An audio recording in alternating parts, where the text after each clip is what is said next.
இஸ்ரேலிய படைகள் எல்லைகளுக்கு வெளியே சர்வதேச கடற்பரப்பில் இருந்த உலகளாவிய ஸ்மூத் கப்பல் தொடரை கைப்பற்றிய போது செயற்பாட்டாளர்களில் பலர் கடத்தல் என்று கூக்குரலிட்டார்கள்.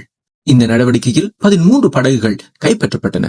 அத்துடன் 37 நாடுகளைச் சேர்ந்த ஏறக்குறைய 200 பேர் தடுத்தும் வைக்கப்பட்டனர். இதற்கிடையிலே 26 கப்பல்கள் தொடர்ந்து காசாவை நோக்கி சென்று கொண்டிருப்பதாகவும் கூறப்படுகின்றது. ஆனால் இறுதியாக கிடைத்த தகவலின் அடிப்படையில் எந்த ஒரு கப்பலும் காசா கரையை தொடவில்லை. காலநிலை செயற்பாட்டாளர் கிரெட்டா டன்பர்க் ஆயுதம் ஏந்திய வீரர்களால் அழைத்துச் செல்லப்படுவது தெளிவாகின்றது.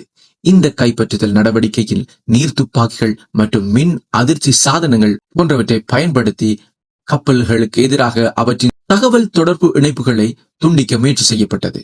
இந்த செயல் உடனடியாகவும் பரவலாகவும் சர்வதேச சீற்றத்தை தூண்டியது.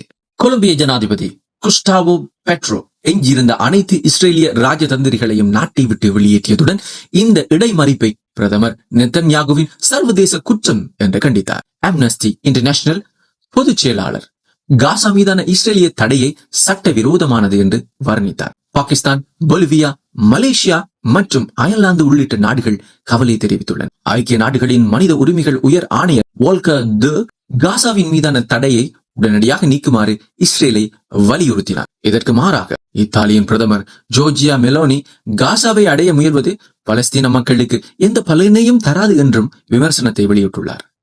இத்தாலி, கிரீஸ், ஜெர்மன், துனிசியா மற்றும் துருக்கி உட்பட பல நாடுகளில் இஸ்ரேலின் நடவடிக்கைகளுக்கு எதிராக போராட்டங்களும் வெடித்துள்ளன. இத்தாலியின் பிரதான தொழில் சங்கமான CGIL வெள்ளிக்கிழமை பொது வேலை நிறுத்தத்திற்கு ஆதரவளிப்பதாகவும் உறுதி செய்துள்ளது. இந்த கப்பல் தொடரின் சட்ட குழுவின் அங்கம் வகிப்பவர்கள் இஸ்ரேலின் தடையை மீறுவதற்கு மேலும் 13 கப்பல்களுடன் ஒரு முயற்சியை எடுக்க இருப்பதாகவும் தெரிவித்துள்ளனர்.